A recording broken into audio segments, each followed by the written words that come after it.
예, 박정희 한판 승부 여의도 내전 바로 시작하겠습니다. 더불어민주당 김한규 의원님 어서 오세요. 네, 김한규입니다. 자, 그리고 한판 승부의 첫 출연이세요. 국민의힘 한지아 의원님도 함께하십니다. 어서 오세요. 반갑습니다. 예, 잘 오셨습니다. 아이 고맙습니다. 자주 오십시오. 자, 그리고 박성택 실장님 그리고 국민의힘 이재영 강동을 당협위원장 두 분도 어서 오십시오. 네, 안녕하세요. 감사합니다. 왜 이재영 위원장님 오늘 이렇게 약간 힘이 없어 보이십니까? 진짜로요? 예. 한재 의원님이 오셔가지고 힘이 나는데. 아, 힘이 나시는 상태군요. 네. 알겠습니다. 화력을 많이 내주세요. 오늘. 알겠습니다. 예.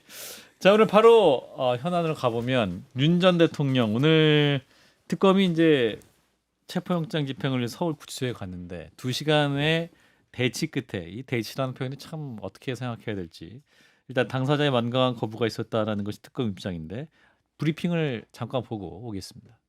피의자는 수의도 입지 않은 채 바닥에 누운 상태에서 체포에 완강하게 거부하였고 특검은 20-30분 간격을 두고 총 4회에 걸쳐 체포영장 집행에 따를 것을 요구하였으나 피의자는 체포에 계속 불응하였습니다.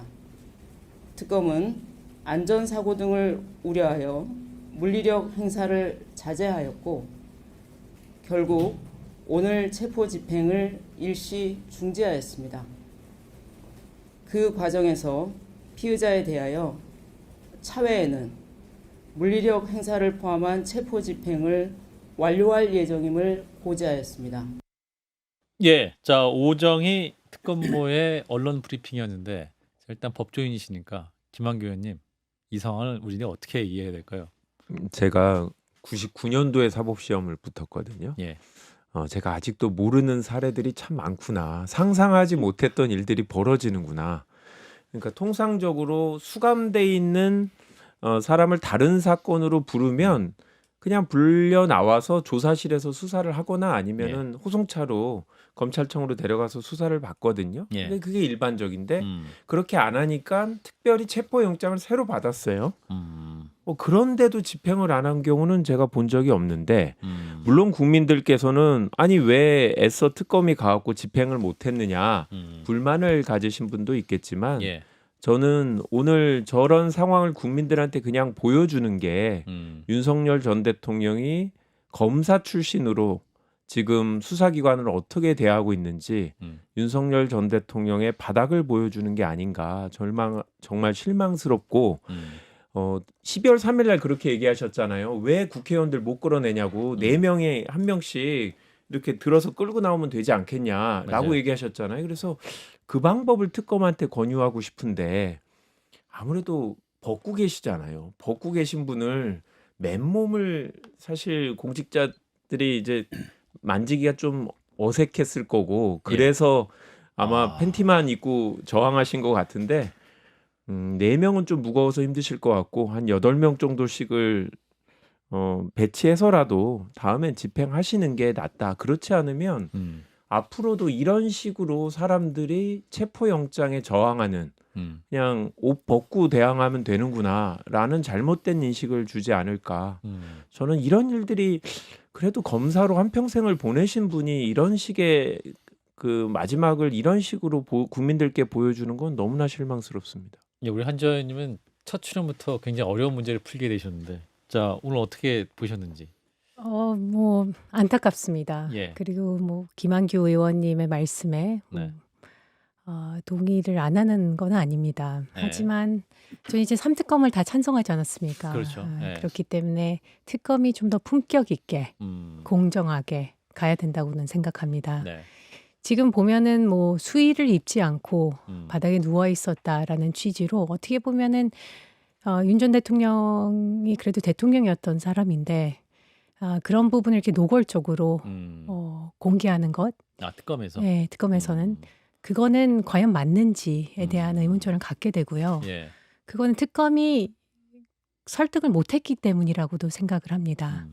그러니까 강제 구인에 있어서는 구치소는 부담스러워하고 강제 구인의 법적 근거가 미약하다. 예. 특검에서는 그래서 체포영장을 발부한 거 아니냐라는 이제는 어떤 두 쪽에 이제는 차이가 있는 것 같은데요. 네.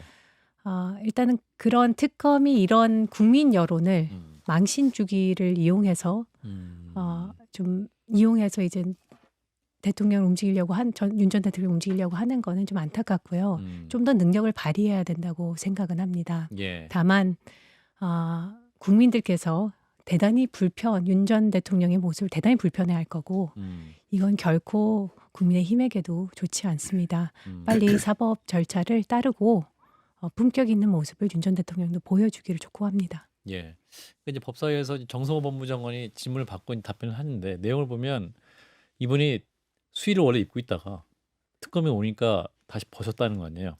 특검이 다시 돌아가니까 또 옷을 입으셨다는 거잖아요. 박 실장님. 압도적이에요. 압도적이다. 상상 외의 일이고 저도 이제 다른 방송에서는 물론 진술 거부권은 윤석열 전 대통령의 권리지만 가서 조사실에서 조사 받아야 되는 의무가 있거든요. 예. 그러면 체포영장은 그 의무에 따른 이행할 수 있도록 그 권력을 주는 거잖아요. 그런데 뭐 일단 안 되겠지만 시도는 해봐야 된다. 팔다리를 하나씩 잡고서라도 일단 가야 된다. 그게 어떤 엄정함을 법에 대한 엄정함을 보여주는 거다라고 얘기를 했었는데 예. 속옷을 입고 있을 줄은 몰랐어요. 네. 정말 이건 상상 외다.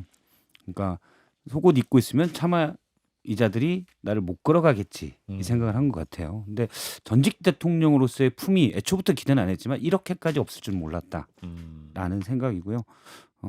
본인이 무슨 제가 몇 번 얘기했지만 망상에 빠져 어떤 반 국가 세력에 대해서 독립 전쟁을 벌이는 것 같지만 본인도 하고 본인 생각했지만 품위도 너무 없어서 그런 이미지도 좀 깨질 것 같아요. 예. 네. 그리고 앞서 이제 한정 의원님 제가 항상 여러 말씀을 다 동의하고 좋아하는데 설득은 법륜스님이 와도 안 될 것 같아요. 그래서 이걸 특검 법륜스님이 와서 설득해도 네, 특검 탓으로 돌리기에 무리가 있다. 저는 이거는 법륜스님이 와도 설득은 안 되고 예. 예, 모르겠습니다. 건진이나 다른 분이 오면 될지 그건 모르겠습니다. 예. 자 이재용 의원님. 민망하더라고요. 얘기를 듣고 특검의 얘기를 왜냐하면 그 딱 처음에 이 설명을 하는 데 있어서 예. 그냥 상상이 딱 머릿속에 들잖아요.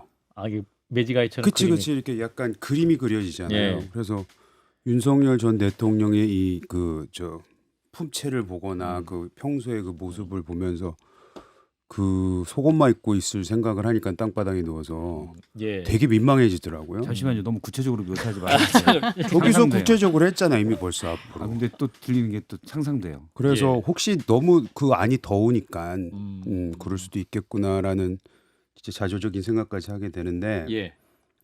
저도 아예 딴 생각도 해봤어요. 차라리 계엄 당일날 예. 국무위원들이 그렇게 했으면 우리가 딴 세상에 살고 있지 않을까. 국무위원들이 국무위원들이 진짜 옷 벗고 속옷을 대통령이 이거 하지 맙시다라고 했으면 그때 장관에 들어 누워 버렸으면 들어 누워버리고 진짜 그분들이야말로 속옷 입고 들어 누웠으면 우리가 진짜 이런 일은 당하지 않았지 않았을까 하는 생각이 들면서 예. 되게 민망하더라고요. 근데 어찌 됐건 간에 저는 한지아 의원님의 말씀에 어느 정도 동의를 할 수밖에 없는 게 예. 이거는 특검이 이런 식으로까지 자기네가 그 영장 집행을 못한 것을 회피하려고 하나? 라는 생각도 들었어요. 야 이래버리니까 우리가 어떻게 강제 구인해? 라는 식으로 얘기를 하는 게 아니라 너무 왜냐하면 방금 우리 실장님도 저한테 말씀하셨지만 예. 너무 구체적이잖아요. 그 구체적인 걸 굳이 저렇게 나와서 예. 했을 때 특검은 이걸 통해서 왜 이랬는지도 뭐 핑계 내지는 뭐 사유가 된다 하고 이걸 통해서 윤석열 전 대통령에 대한 뭐 품격 낮아지는 건 뭐 본인이 감당한다 하더라도 우리 국민이 전 세계에 보여줘야 되는 그런 모습 속에서 이거 외신들도 다 봤을 거 아니에요. 꼭 굳이 이렇게까지 설명을 했어야 됐나? 너무 자세하게 했다는 생각이 좀 들었어요. 아니 팬티만 입고 버틴 그 사람을 어떻게 그러면은 보호해줘야 되나요? 사실 저는 국민들께서 아니 거부하는데 굳이 불러야 되냐라고 하실 수도 있지만 저도 군법무관하면서 수사를 이렇게 해보면은 거부권을 행사하는 사람한테도 질문을 다 하면서 반응을 봐야 돼요. 그래서 어떤 경우는 거부를 계속 하다가 꼭 하고 싶은 말 있으면 하는 사람들이 있어요. 그리고 표정도 보고 또 조서 자체에도 대답을 안 함 아니면 대답을 하지 않는데 상당히 괴로운 듯한 표정이었어요? 표정을 지금 이런 것들이 다 실제로 재판 과정에서 현출되고 판결을 하는데 평가가 되는 거거든요. 그래서 다른 사람들도 거부권을 행사하지만 수사기관이 부르면 특히 영장이 나오면 가죠. 근데 우리가 계속 얘기하는 건 법 앞에서 평등하다, 만인이 평등하다는 거기 때문에 전직 대통령도 법에서 인정하는 특혜가 아니면 그냥 점잖게 가셔서 거부권을 행사하는 게 맞지 않나. 그게 또 국민들이 볼 때도 윤석열 전 대통령의 마지막 모습은 아니군요. 본인의 양심을 지키면서 본인이 정당하다고 주장을 하시니까 그건 재판정에서 계속 주장하시면 되고 국민들한테 이렇게 뭐 삼각 팬티냐 사각 팬티냐 이런 관심사가 생기지 않도록 다음에는 꼭 적극적으로 특검도 집행을 하고 저도 설득할 수 있을지 모르겠어요. 저는 제가 가도 설득할 자신 없어요. 못하면은 집행을 해야 되는 겁니다. 그거 안 하면 공무원이 자기의 그 업무를 방기하는 거라고 생각합니다. 한지영 앞서 의원님. 이제 잠시만 말씀드리면 특검이 왜 그런 것까지 브리핑을 하냐. 근데 제가 볼 때는 제가 현장에 없었지만 기자들이 사실 저런 거에서는 세세하게 물어봅니다. 그러니까 어떤 물 강제력을 동원하려고 했는데 저항했냐, 예를 들어서 팔로 문을 잡고 버텼냐 이런 것까지 자꾸 물어보기 때문에 특검으로서는 그러니까 구인을 못한 이유를 구체적으로 설명할 수밖에 없었을 거예요. 그러니까 특검부 한 명, 검사 한 명, 수사관 예. 한 명, 세 분이 갔었기 때문에. 한지영 의원님. 물론 못한 이유를 설명을 해야 되겠죠. 근데 아까 김한규 의원님께서도 인권에 대한 말씀하시지 않았습니까? 어떤 최소한의 사람에게 우리가 해야 될 그런 도리가 있죠. 어떤 분들은 물론 윤 전 대통령이 다른 사람들에게 도리를 안 지키지 않았냐라고 할 수는 있겠습니다. 본인이 특검 할 때도 네, 그러지 않았냐라고 얘기는 할 수 있습니다. 그거는 충분히 받아들일 수 있지만 특검이 좀 더 품격 있게 가야 되는 건 맞습니다. 그래야지만 그 다음에 오는 것들에 있어서 그 절차들에 있어서 정치 심판이다, 정치 특검이다라는 얘기를 안 들을 수 있고 신뢰를 받고 그 결과에 대해서 국민들도 이해할 수 있지 않을까라는 생각을 합니다. 그리고 맞습니다. 당당하게 아니라 가서 그렇게 당당하면 윤 전 대통령 가서 조사 받아야죠. 그거는 어떤 국민도 부인하지 않을 거라는 생각이 듭니다. 다만 특검이 오늘 한 이 브리핑은 전 대단히 부적절했다고 생각합니다. 네. 너무 자세하게 묘사를 했다 이 부분인데, 자 김한규 의원님 그러면 아까 뭐 4명 혹은 8명이 네. 가야 된다 이런 말씀도 하셨는데 만약에 우리 의원님께서 특검이라면 네.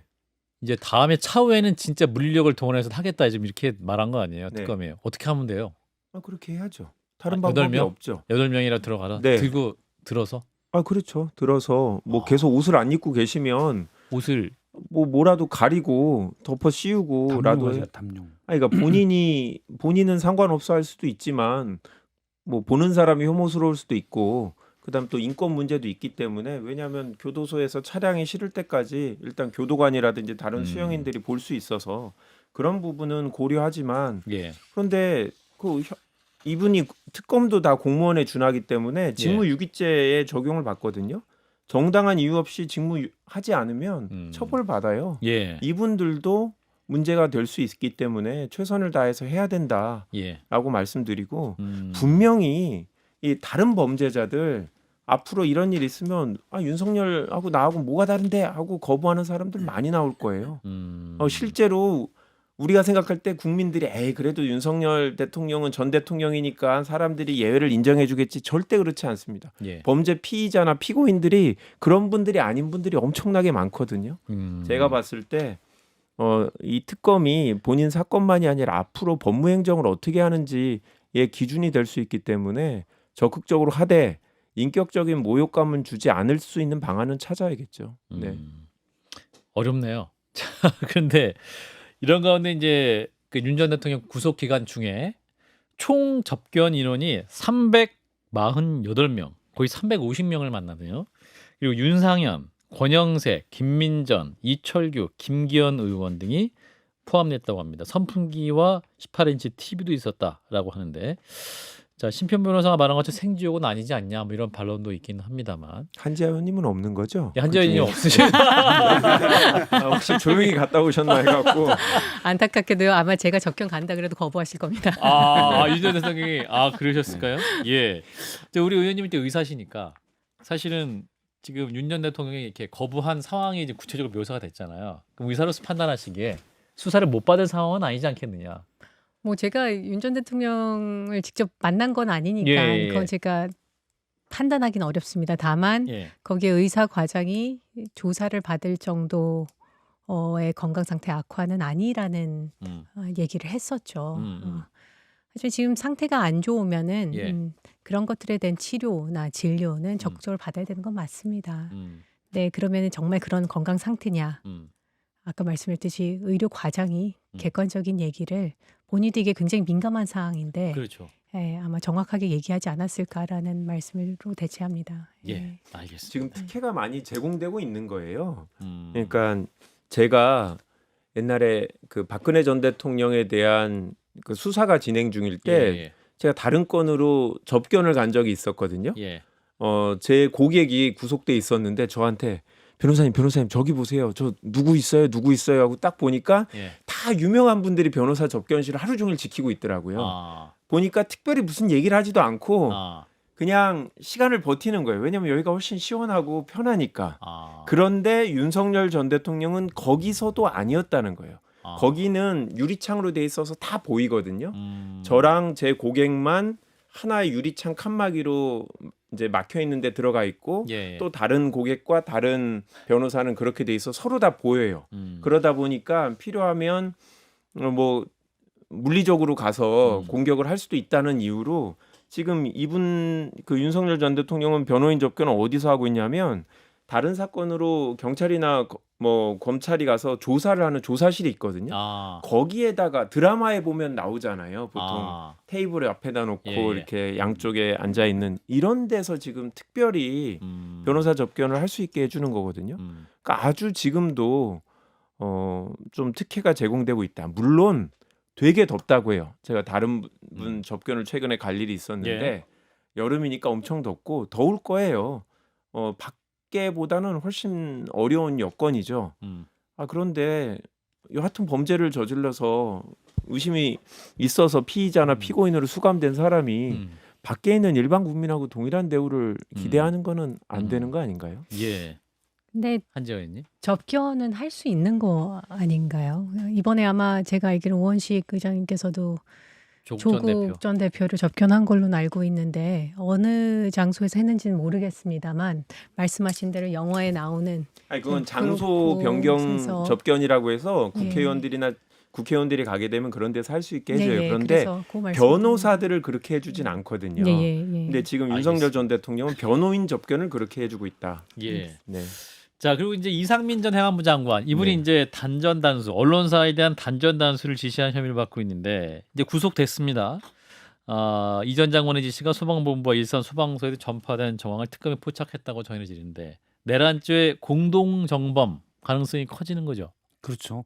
사실은 이분이 지시를 했잖아요. 예. 허석권 소방청장이 진술을 다 했습니다. 언론사 5곳에 대한 단전 단수, 경찰이 요청하면 협조해줘라. 명확한 지시가 있고 예. 우리가 계속 제목으로 텍스트로만 보니까 이게 느낌이 안 오지만 네. 그날 CBS도 특보를 했잖아요. 그렇죠. 만약 단전 단수가 됐다고 봐요. 그러면 바로 불이 꺼지고 아무런 일을 못 합니다. 물론 뭐 UPS가 있겠지만 예. 그래도 사실은 오래 할 수가 없잖아요. 그렇죠. 그러면 언론사가 기능을 못 한다는 것은 특히 방송국이 기능을 못 한다는 것은 국민들이 보기에는 엄청난 공포입니다. 이거는 저는 뭐 한덕수 전 총리는 어떨지 모르겠지만 거의 김용현 장관급의 범죄다. 만약에 단전 단수가 실행됐으면 정말 우리는 그때부터 정말 계엄이 실현된 그런 걸 느꼈을 거예요. 예. 다행히 시도는 했지만 준비를 철저히 못해서 단전 단수가 안 됐고 모든 언론사가 유튜브들도 당시 다 특보를 진행했었지만 이게 꺼졌다면 국민들이 느끼는 불안감은 엄청나게 컸을 겁니다. 그러니까 당시에 국무회의에 참여해서 대통령이 불법적인 계엄을 하겠다고 했을 때 뭐 물리적으로 막지 못했다고 해서 꼭 범죄가 되는 건 아니에요. 물론 이제 정치적으로 봤을 땐 대통령을 좀 더 적극적으로 막아서 절대 하지 못하게 했어야 된다라고 비난할 수 있지만 형사 처벌이 되는 건 이상민 전 장관 같은 일을 하는 경우죠. 그래요? 그러니까 구체적으로 본인이 불법적인 계엄의 실행에 착수한 거잖아요. 게다가 이상민 전 장관은 판사 출신이에요. 그렇죠. 그러니까 일반인과 달리 다른 국무위원과 달리 이게 계엄의 요건을 갖춰졌는지 안 갖춰졌는지는 한 2, 30분만 법을 찾아보고 판례를 찾아보면 알 수 있는 거라고요. 그렇기 때문에 재판부에서 이상민 전 장관이 이런 직권남용의 행위를 한 거에 대해서는 고의를 갖고 있고 불법적인 행위에 같이 가담한 거다라고 해서 지금 구속한 것 같은데요. 다른 국무위원하고는 죄질이 좀 많이 다르다라고 생각합니다. 아, 한 걸음 더 나가면 건 훨- 확실하다. 아니, 다른 지금 국무위원들은 막지 못해서 죄송하다라고 얘기하지만 예. 구체적으로 실행에 나간 사람은 김용현하고 지금까지 확인된 이상민 전 장관이고 아하. 한덕수나 아니면 최상목. 최상목 장관은 저희가 더 확인을 해봐야 되는 거죠. 대통령한테 음. 구체적인 지시를 받고 음. 과연 그 뭐 쪽지를 찢어버리지 않고 들고 나왔다면 밑에 직원한테 뭔가 지시를 했는지가 관건이겠고요. 예. 그게 있으면 똑같이 직권 남용이 될 겁니다. 예, 한지연. 근데 뭐 지시한 혐의를 받고는 있죠. 만약 그게 사실이라면 전 전적으로 동의합니다. 그리고 그때 계엄날 기억하시는지 모르겠지만 네이버 검색이 안 된 기간이 있었어요. 맞아요. 한 네. 20분인가 30분인가. 맞아요, 그때 굉장히 불안했거든요. 그렇죠. 이게 의도적으로 뭐 와이파이를 어떻게 꺼서 그렇게 했냐 그런 불안감이 아마도 이게 우리가 생각하는 언론사가 그랬다면은 그 불안감 더 극대화됐을 거라는 생각에는 시장님과 동의합니다. 예, 이재용 의원님. 단전 단수를 했다면 단수는 왜 해요, 근데? 그러니까 단수 왜 해요? 도대체? 그게 이제 뭘 마시지 그러니까 말라는 왜 거야 하는지 뭐예요? 모르겠어요. 오케이, 단자는 오케이. 근데 단수는 왜 하는 거예요? 그 세트로 묶여가는 것 같아요. 아, 단자는 무조건 단수도 해야 된다? 단수같이. 아, 예. 그 세트예요? 패키지 딜인 거예요? 관세 협상도 아니고 이게. 아니 근데 일단 이상민 전 장관에 대해서는 이 분이 그 장관이 된 즈음에 예. 그냥 워낙 좋은 말들이 많았어요. 이상민 그래요? 전 장관에 대해서는 그냥 뭐 그래요. 훌륭하다, 뭐 법을 잘한다, 뭐 윤석열이라는 지금 어디 튈지 모르는 대통령은 됐는데 이분을 바로잡을 수도 있을 거다라는 사실 기대가 여권 내에서 있었습니다. 배드캅도 할 수 있는 분이다. 배드캅도 할 수 있고 아. 오히려 윤석열 전 대통령을 그나마 막을 수 있는 건 이상민 아니겠냐. 라는 얘기가 있어요. 그래서 그 초기에 굉장히 많은 욕을 얻어먹었어도 예. 그래도 지키면서 좀 잘못될 때 좀 있어야 되는 거 아니야? 라는 생각을 했는데 만약 단전 단수를 지시를 했다면 예. 도대체 이분이 뭐지에 대해서 도대체 무슨 생각을 가지고 있었던 건지에 대해서는 묻지 않을 수가 없네요. 지금 들어보니까 이제 그만큼 정권 초기부터 여권에서는 예. 윤석열 전 대통령이 아주 이상하다는 거를 알고 있었고 그럼에도 불구하고 조금 이상한 이상민 전 장관이 아니시랍니다. 예. 막을 수 있을 거다라고 아니, 생각을 우리 했다는. 한자연님은 아닐지 모르지만 네. 저는 처음에 원래는 반대를 했던 사람이었기 때문에 후보 되는 것 자체. 후보 되는 거. 왜냐하면 말이 안 되잖아요. 박근혜 전 대통령을 그렇게 특검으로 무자비하게 수사했던 분이 특검을 했던 사람이 우리가 데리고 온다는 건 말이 안 된다. 보수의 정체성에서 맞지 않다는 보수의 말씀이죠. 정체성도 그렇고 이분이 제가 이거는 보수에 대해서 욕을 굉장히 많이 했어요. 또 어떻게 보수에 대해서 욕한 사람을 데리고 와서 우리의 대통령을 만드냐의 부분은 얘기를 항상 했었거든요. 물론 저희 스피커가 데시벨이 낮기 때문에 아무도 듣진 않았지만 하여튼 그런 면에서는 전 그런 얘기를 처음에 알겠습니다. 들었었습니다. 예. 그러니까 장관들이 그 이후에 뭐 청문회라든지 이런 헌법재판소에서 여러 가지 증언을 했는데 이게 사람 말을 정말 믿지 못하겠다라는 느낌이 들어요. 이상민 전 장관은 가서 자기가 대통령한테 이런 지시 단전단수 지시를 받은 적도 없고 자기가 지시를 한 적도 없다고 얘기하잖아요. 예. 그런데 경찰청장 그 소방청장한테 전달했고 청장은 또 차장한테 전달했고 차장은 다시 서울재난본부장한테 지시했고 이게 들은 사람이 그러니까 전달해 많아요. 들은 사람이 여러 명이 지금 증인이 나와서 명확하게 이상민 장관이 거짓말을 했다는 게 확인된 거거든요. 그래서 이게 판사 출신을 했던 분도 자기하고 관련되니까 이렇게 거짓말을 하는구나. 그래서 국민들도 정치인들이 무슨 말을 했기 때문에 그 사람 말이 맞다라고 전제하는 거는 잘못됐다. 항상 의심을 하셔야 된다. 네, 여기까지. 예. 박재홍의 한판 승부 함께하고 있습니다. 잠시만요.